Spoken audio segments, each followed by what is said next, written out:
پہلا سوال میرا یہی ہوگا، کئی جماعتوں کو شکایت ہے کہ ہمیں لیول پلینگ فیلڈ نہیں مل رہا، آپ کو لیول پلینگ فیلڈ مل رہا ہے؟ آپ سے زیادہ باخبر اور کون ہے؟ آپ نے خود ہی فرمایا بھی کہ 3 جماعتوں پر فوکس ہے تاکہ وہ عوام کی نظر میں رہے اور باقی نہ رہے۔ تو ہمیں بھی اسی طرح شدید احساس ہے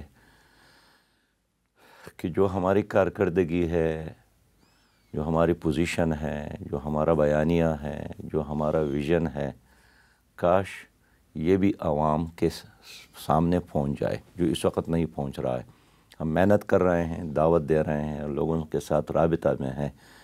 لیکن سلیم ہمارا شروع ہی سے یہ موقف ہے اور آج سے نہیں ہے، مسلسل ہے کہ اگر جو اہم ادارے ہیں، مثلا الیکشن کمیشن جس کا ڈائریکٹ تعلق ہے الیکشن کے ساتھ، جی، ہماری عدلیہ ہے اور اسٹیبلشمنٹ، یہ غیر جانبدار رہے اور غیر جانبدار نظر آئیں، تو اس کے نتیجے میں پاکستان میں سیاست مضبوط ہوگی، جمہوریت مضبوط ہوگی۔ جو الیکشن ہوں گے لوگوں کا اس پر اعتماد ہوگا، اس کا پھر جو رزلٹ آئے گا لوگ اس رزلٹ کو قبول کریں گے۔ عمومی طور پر ہماری سیاستدانوں کے بارے میں شکایت ہے کہ یہ نتائج قبول نہیں کرتے، وہ اسی وجہ سے نہیں کرتے ہیں کہ لوگوں کو یقین نہیں ہوتا ہے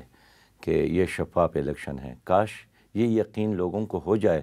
پھر جو ہار جاتے ہیں وہ جیتنے والے کو مبارکباد دینے میں بخل سے کام نہیں لیں گے۔ یہ تو نصیحت ہے، لیکن گراؤنڈ پہ کیا ہے کہ کیا غیر جانبدار ہیں آپ لوگوں سے متعلق یا نہیں؟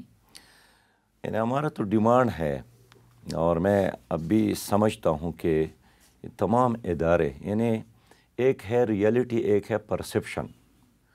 تو سیاست میں ریئلٹی سے زیادہ پرسیپشن پر بات ہوتی ہے کہ آپ اگر بازار میں 100 آدمیوں سے پوچھے اور ان میں سے 70 آپ کو ایک ہی طرح کا جواب دے دے، تو اگر آج آپ 70 آدمیوں سے پوچھے تو ان میں سے 60 آپ کو یہی جواب دیں گے کہ ہمارے تمام ادارے اب بھی لوگوں کی نظر میں غیر جانبدار نہیں ہے اور ایک خاص سمت میں بڑھنے کی کوشش کرتے ہیں، اور یہ آج سے نہیں ہے، کس کی یہ ایک جانبداری کر تسلسل رہے ہے۔ ہیں اور کس کے خلاف کام کر رہے ہیں؟ یعنی سب سے پہلے تو آپ صحافیوں سے ہم زیادہ سنتے ہیں، اس لیے کہ صحافی زیادہ باخبر لوگ ہوتے ہیں، کہ اس وقت جو نظام ہے مجموعی طور پر مسلم لیگ کو پنجاب میں سپورٹ کر رہی ہے، اس طرح سندھ کے اندر بھی کہیں کچھ اور کہیں کچھ ہو رہا ہے، بلوچستان میں بھی، KPK میں بھی، تو ایک سموتھ ماحول میں الیکشن کے بارے میں اب بھی لوگ شکوک اور شبہات کے شکار ہیں۔ خیبر پختونخوا جو آپ کا اپنا صوبہ ہے اور میرا بھی صوبہ ہے، اس کا ذکر آپ نے نہیں کیا۔ میرا بھی صوبہ ہے، آپ کا بھی صوبہ ہے، میں سمجھتا ہوں کہ وہاں بھی بہت سارے مشکلات ہے سیاسی ورکر کو، اور سب سے اہم مسئلہ یہی ہے کہ غیر یقینی صورتحال، بدامنی، اور کل بھی باجوڑ میں واقعہ ہوا تو رات جب ہم گھر پہنچے تو سب سے پہلا ڈیمانڈ یہی تھا کہ رات کے وقت تو بالکل نہیں جانا چاہیے، کہیں بھی نہیں جانا چاہیے۔ تو اس طرح ہر گھر میں بچے اپنے والدین اپنے والد کو یہی نصیحت کرتے ہیں کہ دن کی روشنی میں تو بازار میں نکلے، جلسوں میں جائیں، لیکن جیسے ہی مغرب ہو جائے پھر نہیں جانا چاہیے۔ تو اس طرح ایک غیر یقینی صورتحال، اور یہ صرف KPK میں نہیں ہے، یعنی دیر سے لے کر کراچی تک جہاں میں سفر کرتا ہوں ہر جگہ یہی ایک سوال ہے کہ الیکشن ہوں گے یا نہیں ہوں گے۔ تو اس کو کلیئر کرنا، لوگوں کو ایک سموتھ ماحول مہیا کرنا، بہرحال وہ کلیئرٹی تو آ گئی ہے، کیونکہ سب نے کہہ دیا ہے، الیکشن کمیشن نے بھی، حکومت نے بھی، سپریم کورٹ نے پہلے کہہ دیا تھا کہ الیکشن ہوں گے، اب تو اس میں کوئی شک نہیں ہونا چاہیے۔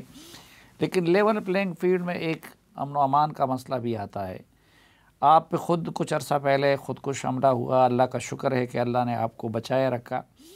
تو جس طرح مولانا فضل الرحمان صاحب کہتے ہیں، وہ تو انتخابات کے التوا کا بھی کہتے تھے کہ وہاں پہ صورتحال ایسی نہیں ہے کہ انتخابات ہو سکیں۔ تو آپ کا اپنا حلقہ اور گاؤں بھی افغانستان کے بارڈر پہ واقع ہے، آپ کیا سمجھتے ہیں کہ امن و امان کی صورتحال ایسی ہے الیکشن کے لیے، یا کہ نہیں الیکشن ملتوی ہونا چاہیے وہاں پہ؟ سلیم صاحب ہم تو رسک لے کر پروگراموں میں جاتے ہیں، اور صحیح بات یہ ہے کہ جب بھی صبح نکلتے ہیں تو ہمیں یقین نہیں ہوتا ہے کہ رات کو ہم زندہ بھی آئیں گے یا نہیں، لیکن بہرحال ایک اچھی نیت کے ساتھ ایک کام کر رہے ہیں، اور خوف کی وجہ سے ہم گھروں میں نہیں بیٹھتے ہیں، لیکن اس کے باوجود بھی میرا نقطہ نظر مولانا فضل الرحمان صاحب کے نقطہ نظر سے 100% مختلف ہے۔ ان کا ڈیمانڈ یہی ہے کہ چونکہ امن و امان خراب ہے اس لیے الیکشن ملتوی ہو۔ میرا نقطہ نظر یہی ہے کہ چونکہ امن و امان خراب ہے، معیشت خراب ہے اور سچویشن ٹھیک نہیں ہے، تو اس سچویشن کو ٹھیک کرنے کے لیے، امن امان کو بہتر بنانے کے لیے، معیشت کو ٹھیک کرنے کے لیے الیکشن کی ضرورت ہے، اس لیے کہ نگران سیٹ اپ یا ایک عبوری سیٹ اپ جب تک ہے غیر یقینی صورتحال رہیں گے، اور یہ کبھی بھی اس کے قابل نہیں ہوں گے کہ معیشت کو ٹھیک کرے یا امن و امان کو ٹھیک کرے۔ بہرحال یہ سب کچھ ایک ایسی حکومت کر سکتی ہے جس کو عوام کا اعتماد حاصل ہو، اس لیے میں چاہتا ہوں کہ ہر قیمت پر ایک شفاف الیکشن 8 فروری کو ہو جائے۔ لیکن اس بات کا کیا امکان ہے، کتنے فیصد امکان ہے کہ آپ اقتدار میں آ جائیں گے اور اس کو ٹھیک کر سکیں گے؟ دیکھیے، ایک اقتدار میں آنا یہ ایک علیحدہ سوال ہے، دوسرا ہم ٹھیک کر سکتے یا نہیں یہ دوسرا سوال ہے۔ تو جو دوسرا سوال ہے میں اس پر فوکس کرتا ہوں کہ ہمارے اندر یہ کانفیڈنس ہے، ہمارے اندر ایک منظم جماعت ہے، منظم ایسے لوگ ہمارے ساتھ موجود ہیں۔ میں نے جو منشور پیش کیا ہے، جو پروگرام پیش کیا ہے، صحیح بات یہ ہے کہ ایک آدمی نے نہیں بنایا ہے، بہت سارے دوستوں نے ہوم ورک کر کے اس منشور کو ترتیب دیا ہے، جس میں امن و امان بہتر بنانے، جس میں معیشت کو ٹھیک کرنے، جس میں بچوں کو تعلیم دینے، جس میں نوجوانوں کو روزگار دینے، جس میں بے گھر لوگوں کو چھت دینے، اور جس میں قانون کی حکمرانی کی ضمانت ہے۔ اب رہ گئی یہ سوال کہ کیا ہم اقتدار میں آ سکتے ہیں یا نہیں آ سکتے ہیں۔ سلیم صاحب میرا یقین ہے کہ اگر پاکستان میں شفاف الیکشن ہو جائے اور الیکشن کمیشن اپنی قوانین پر عمل درآمد کرانے میں کامیاب ہو جائے، جس طرح ایک قانون ہے کہ ایک خاص اماؤنٹ سے زیادہ آپ خرچ نہیں کر سکتے، لیکن میں تو دیکھتا ہوں کہ پہلے دن بعض پارٹیوں نے اس حد کو کراس کیا ہے، اب الیکشن کمیشن اس پر خاموش ہے، ورنہ یہ اتنے بڑے بڑے اخبارات کے صفحات لینا یہ اس زمرے میں آتا ہے یا نہیں آتا ہے۔ تو میں یقین کے ساتھ کہہ سکتا ہوں کہ عوام ہمیں سپورٹ کرنا چاہتے ہیں، ووٹ دینا چاہتے ہیں، کاش جو الیکشن کمیشن کے قوانین ہے اس پر عمل درآمد ہو جائے۔ لیکن پچھلے الیکشن میں تو آپ کو چند ہی سیٹیں ملی۔